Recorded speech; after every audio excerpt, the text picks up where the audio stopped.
Thank you, Mr. Speaker, and I'd like to thank Senator Holman for his leadership and all of my colleagues for a very thoughtful and sensitive debate.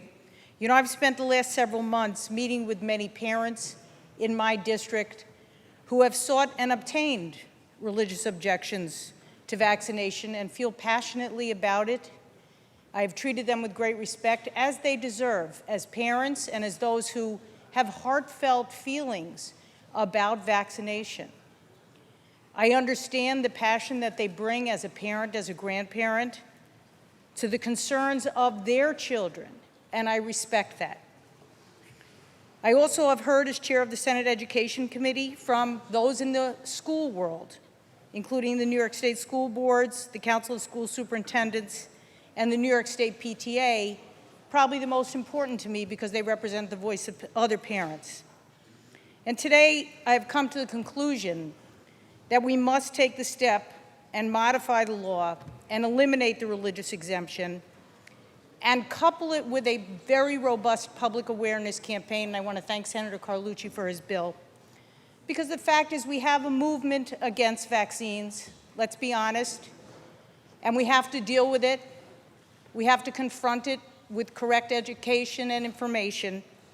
But in the meanwhile, we have a public health crisis.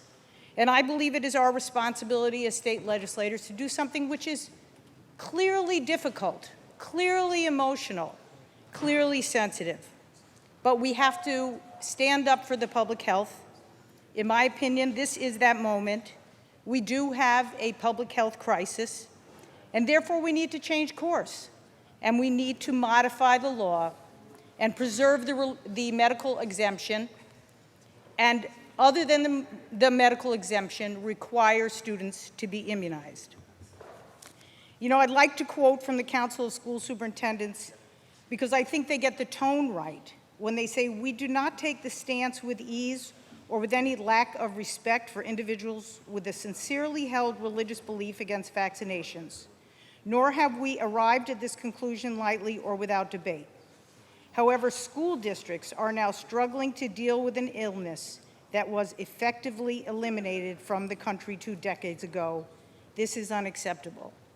Sometimes we have to do very difficult things here. This is one of them, in my opinion, but I believe the time is right. I believe we have to do the hard thing and make the difficult choice. I'm voting in the affirmative. I think we need to change New York's laws, and we need to protect the next generation, all of its children, from the risk of childhood disease, and I vote in the affirmative.